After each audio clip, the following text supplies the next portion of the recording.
Então, o Núcleo Experimental de Jornalismo está realizando diversas entrevistas para conhecer um pouco mais sobre as principais reivindicações nos manifestos. Hoje falaremos um pouquinho então sobre o ato médico e temos presente aqui para falar sobre isso o professor do curso do Direito aqui da Universidade de Passo Fundo, professor do Direito Empresarial titular 3, professor Osmar Teixeira. Boa tarde, professor, tudo bem? Seja bem-vindo então aqui para a nossa entrevista. Obrigado, uma boa tarde para vocês. É um prazer também enorme ter recebido esse convite e o prazer é maior estar aqui, com certeza. Então, professor, primeiramente, vamos explicar um pouquinho o que é o ato médico. Bem, o ato médico é uma definição que se busca desde 1945. Ele seria o conjunto das atividades de diagnóstico, de tratamento, encaminhamento de pacientes, prevenção, agravos, além da atividade como perícia, como direção de equipes médicas em si. Não dá para confundir isso com a regulamentação da profissão. O ato médico é exatamente o que decorre daquela pessoa que formou-se em medicina e vai para o exercício dessa atividade. É muito importante que você tenha essa definição do ponto de vista legal, primeiro para a fixação de responsabilidades, em segundo lugar para uma conceituação jurídica, e isso interessa diretamente, principalmente, as cooperativas médicas organizadas, as mais conhecidas são as Unimedes. Então, professor, essa aprovação desse projeto de lei, ele tiraria realmente algum mérito de algumas profissões ligadas à área da saúde ou não nada disto? Bem, esse é o ponto. A grande discussão que você tem é que, ao se conceituar essa atividade médica, através desse projeto de lei que foi aprovado e vai para a sanção presidencial, se estaria tirando ou se entrando em algumas atividades que são chamadas de auxiliares. Defendem-se aqueles que trabalharam com esse projeto do ato médico que isso não importaria em avanço dentro das atividades auxiliares, como enfermagem, para citar um exemplo. E que são atividades que são correlatas e que uma depende da outra para o seu exercício. Já dizem os enfermeiros, principalmente, e outras áreas, e algumas, aliás, se noticia que são 18 áreas que estariam inconformadas com essa situação e que elas teriam uma invasão de competência nas suas atividades que já são regulamentadas. Eu vejo esse assunto de uma forma muito simples. Em primeiro lugar, o Brasil tem um problema grave. Quando nós discutimos uma lei, nós o fazemos dentro de escritórios, dentro de gabinetes. A discussão não é sistematizada. O que é sistematizar uma discussão? É inserir aquele assunto no conjunto jurídico já existente, de modo que aquilo que se introduza não tire o espaço físico de outras situações. Mas esta é novamente uma lei que está vindo para desacomodar algumas profissões. Nós vamos ter com certeza discussões jurídicas, talvez vetos presidenciais, que é o que se espera dentro de algumas atividades, e uma lei de difícil execução. Bem, o que nos interessa exatamente a definição do ato médico do ponto de vista do exercício profissional? Na minha visão, ele apenas vai lá dizer que determinadas atividades são específicas e são privativas do médico. E que não pode, por exemplo, um enfermeiro dar receitas médicas. Mas eu não consigo ver isso como uma superposição, desde que se trabalhe em equipe. Claro que cada atividade, ao receber o seu respectivo diploma, o seu respectivo registro, já traz ali inseridas todas as suas ocupações. Uma não pode avançar na outra. E essa discriminação do ato médico, eu quero crer que seja especificamente com relação a médico formado em medicina. Ele não pode entrar em outras atividades. Agora veja assim, o que dizem as entidades que defendem o ato médico? Que o ato médico, por ser superior, ele pode exercer determinadas atividades, por exemplo, da enfermagem, sem que isso importe numa intromissão, porque a formação do médico abrange algumas áreas do conhecimento chamadas de auxiliares. Ponto.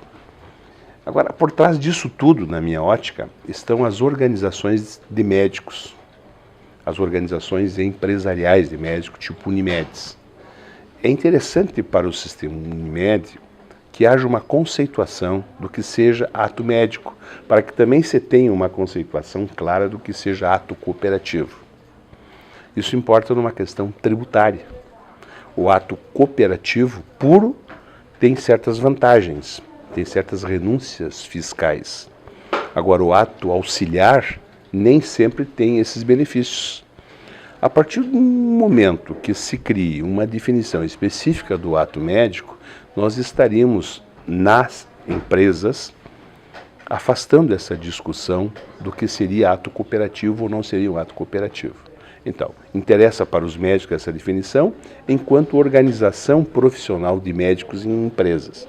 Eu não vejo que no dia a dia isso vá causar algum tipo de transtorno às pessoas. Eu ia também fazer essa pergunta, né? Quais seriam os maiores prejudicados quanto a isso? Então, o senhor acha que não vai prejudicar a sociedade, mas pode prejudicar os profissionais da área da saúde? Isto... Veja assim, nós vamos ter no primeiro momento um impacto de delimitação de espaço. Mas eu acredito, e eu daria como sugestão, que independentemente dessa lei, se for aprovada ou não for, como o texto foi sugerido, que cada profissão se mantivesse dentro da sua regulamentação profissional. E que quando chamados para trabalhar em equipes, claro, tem que haver o ajuste de atividades de acordo com a especialização de cada um. Agora, quando os médicos estiverem reunidos em uma empresa, o ato médico precisa ser definido para efeito jurídico do ato cooperativo, que é um ato praticado pelas cooperativas de médicos em si.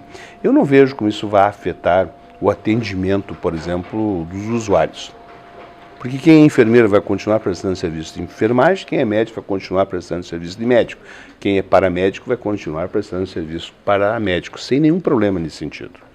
O que acontece, como eu disse antes, é que a lei desce de paraquedas e impacta as pessoas que estão embaixo. E até que você assimile o que a lei efetivamente quer. A gente chama do espírito da lei. Até que se descubra o espírito da lei, isso demora um determinado tempo. Eu imaginaria que nós deveríamos ter um período de vacância, ou seja, a lei é publicada e se esperaria 6 meses, 1 ano, para que ela efetivamente fosse implementada, para que as pessoas pudessem discutir e nesse meio tempo até propor algum tipo de reforma ou algum acréscimo, ou alguma retirada.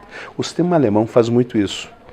A lei que não satisfaz as pessoas, mesmo sendo boa, que não é entendida pelas pessoas, que as pessoas não conseguem saber como ela funciona, há uma espécie de uma comissão constitucional que sugere que essa lei seja retirada do meio jurídico. Como? Ela é revogada. Mas aqui no Brasil, como você sabe, isso não acontece. Então, professor, para nós finalizarmos então essa sua participação, né, essa entrevista, de uma forma geral, como você vê que a sociedade está...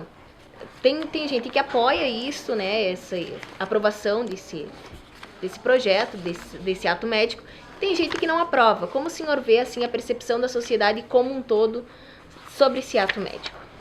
A sociedade quase sempre a última a ter uma visão do que o legislador quer. O nosso legislador, via de regra, está muito fechado. Esses movimentos sociais de hoje, os movimentos de rua, estão dizendo exatamente isso. Que o legislador se trancou nos seus gabinetes e perdeu o contato com a realidade. Isso é o fruto do que nós vivemos hoje. Nós temos 2 verdades. A primeira delas, Cristóvão Colombo disse que o mundo era redondo. E o que a comunicação disse? Que o mundo é plano. Então, com essa expansão da comunicação, com essa rapidez com que a comunicação se transmite, isso exigia que o Estado fosse mais ágil. E o Estado é arcaico, o Estado é atrasado, o Estado é burocratizado. A nossa legislação não acompanhou a evolução social. Enquanto nós vivemos hoje com crimes cibernéticos, para citar um exemplo, vivemos ainda na realidade com o Código Penal de 1940. Temos um Código de Processo Civil de 1973, que sofreu várias reformas, continua uma porcaria. O nosso Código Civil demorou 60 anos para ser alterado. Veja assim, ó, o que nós trouxemos para o Código Civil Brasileiro em 2002 já tinha entrado em vigor na Itália em plena Segunda Guerra Mundial, em 1942. Então veja que nós temos uma defasagem enorme nesse sentido. Vai perguntar o porquê disso. Bem, primeiro é pela falta de percepção. Os nossos políticos têm um distanciamento muito grande do que acontece na realidade e estão sempre preocupados com a reeleição. Principalmente o que vai acontecer com a próxima eleição, com ele ou com o seu partido. Ele não está preocupado em efetivamente prestar um serviço para a comunidade. E um outro ponto que se bate há muito tempo é o despreparo. As pessoas são despreparadas para a representação. Então essas formas de representação direta que nós temos hoje, que é o plebiscito, que é o referendo e a iniciativa popular, são iniciativas que estão à disposição do povo, mas o povo precisa se organizar nesse sentido, para fazer com que a sua voz passe fazendo volta nos congressistas. Mas isso precisa também que a sociedade esteja ativa. Eu acredito que a partir dessas movimentações vai haver uma maior agilidade e vão acabar um pouco os conchavos, os acertos de perpetuidade. Outro problema que nós encontramos isso aí também, que vai na tua resposta, é que as pessoas são mal remuneradas como políticos.